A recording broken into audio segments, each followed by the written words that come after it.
On the eve of the Jake Paul-Tyron Woodley matchup, boxing match in Cleveland, at the weigh-in on Saturday, Rocket Mortgage Fieldhouse, Jake Paul 3-0 with 3 knockouts against the former UFC welterweight champ Tyron Woodley.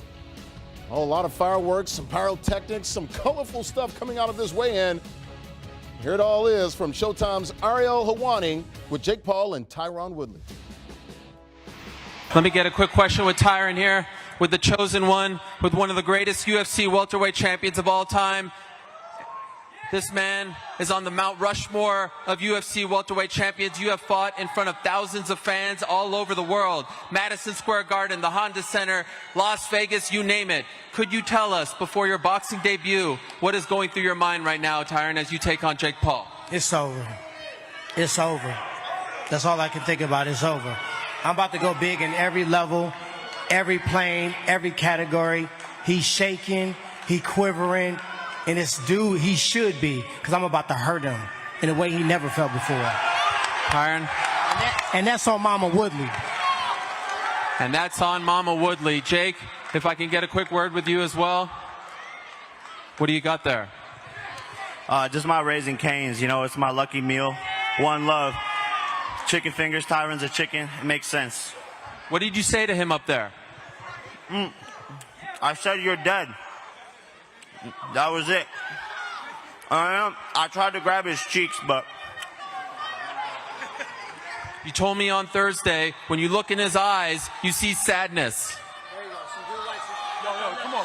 Why would you guys let him back on? All right.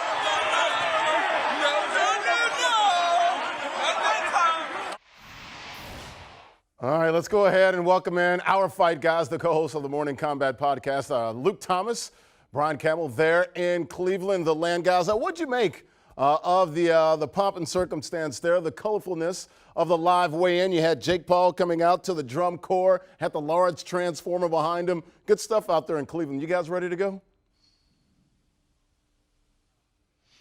Yeah, look, we've said from the beginning that this is a unique night, Sunday night fight, right? Unique time, 8 p.m. Eastern, on Showtime pay-per-view, and really a unique fight for this new bubble of crossover celebrity fighting. We've seen different variations. Some are more better in idea than execution. I think for the first time, though, the colorful personalities coming in, different backgrounds, but we don't know who's going to win, and we kind of believe the winner will do it early by knockout. So they have told a story this week, meaning Jake Paul and Tyron Woodley, that's been all over the map depending on your vantage point and preference of entertainment. But hijinks or not in terms of pushes, Luke, we're expecting a real fight. We are expecting a real fight. One I think that should be being the operative word, more exciting than what we got with Logan Paul and Floyd Mayweather. And also, like you mentioned, the drum corps and that weird robot guy who's like as tall as Chewbacca and everything.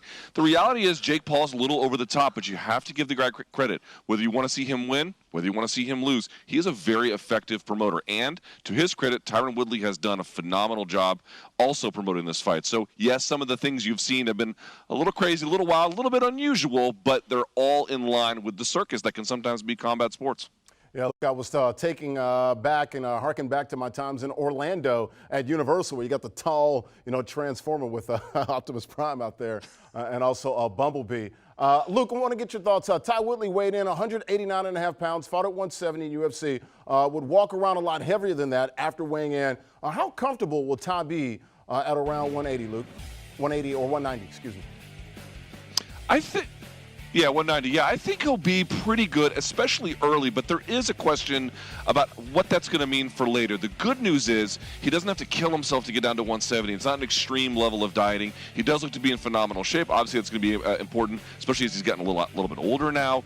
But for me, he has not exactly had a bad gas tank, but in MMA, he's learned how to manage the space in the rounds with takedown threats, with tying up against the fence, which won't really be involved here. There's still, of course, tie-ups you can do in boxing, but it's a new world. How will he look 6, 7, 8, 9 rounds, or 8 rounds, I should say, is the max, but how will he look in the latter half of the fight if it goes that far? I tend to think, BC, that it probably won't go that far, but if it does, people have said, oh, that favors Woodley. It depends on how the early rounds go in terms of how much energy he expended in a sport this will be his first time competing in. And Woodley had done a great job selling himself this week and his chances. Of course, he thinks this is a mismatch, but I think in his favor, Luke, I think think you'll agree, is he's got some of those intangible things that we don't know if Jake Paul's a real deal or not. We've seen Tyron Woodley be the real deal, though. It's not apples for apples, so to speak, but he's been an MMA champion. He's a professional. He has a backbone. He's tough. He can come back from adversity. We don't know any of that about Jake, and I think, again, it's what we don't know about this fight that makes it compelling, but let's put respect on Tyron Woodley's name.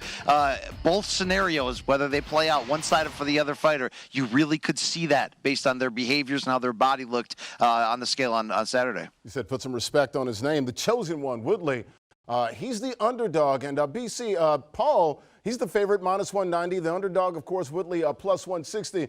Both you guys, are you guys still sticking with Jake Paul, or has anything changed, especially in light of what we saw earlier Saturday night there with the live weigh-in in Cleveland? If anything changed this week with all the crazy events, and there's been a lot of near fisticuffs and the kind of, a little pro wrestling sprinkled on in terms of just the craziness, anything can happen. I think when you still go back to the core of breaking it down, either man can win. It literally is a flip the coin fight. Luke and I have been on the side of Jake Paul for the most part. And for me, the difference comes down to this. If you can tell me you have a crystal ball and this fight's going 8 rounds, I like Tyron Woodley's chances in that regard. I think his transition into boxing could be a little bit easier than we're expecting for him in that regard, to be able to pick it up and be functional.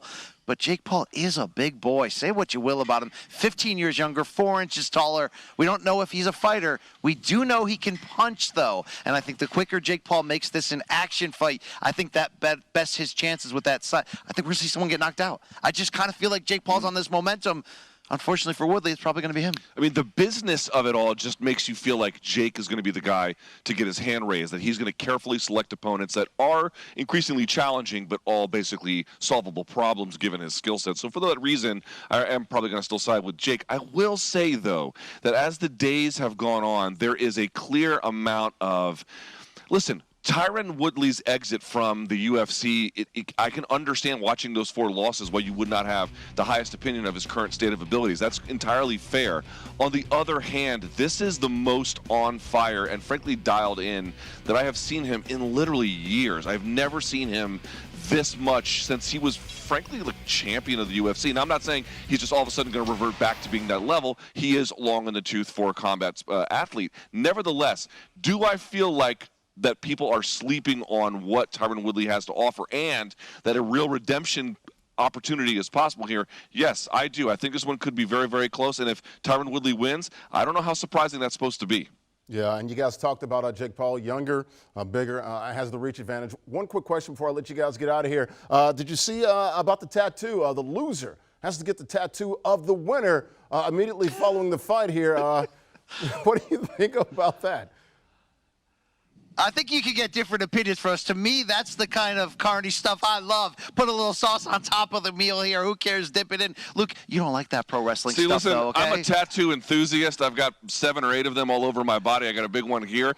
I'll say this. You have to get a dumb tattoo, but the lady doing it, Tattoo Baby from Ink Master fame, literally one of the best in the United States. So the good news is you get a terrible tattoo done by an expert. I guess that's good. Yeah, good stuff. So our fight guys right there, we'll have it all for you in Cleveland, Rocket Mortgage Fieldhouse. There he is, Luke Thomas, Brian Campbell. Guys, thank you. And don't forget, you can check those 2 gentlemen out on the Morning Combat with Luke Thomas, Brian Campbell, Daily MMA, talking boxing, UFC, Bellator, anything inside the cage. You can download and subscribe. You want to know everything you want about boxing and MMA. Morning Combat with Luke Thomas and BC Brian Campbell. Do you want a sports network that delivers everything that matters about the game? The highlights, the picks, the instant analysis, no yelling, no fake debates, no politics. Hit the subscribe button and never miss a moment.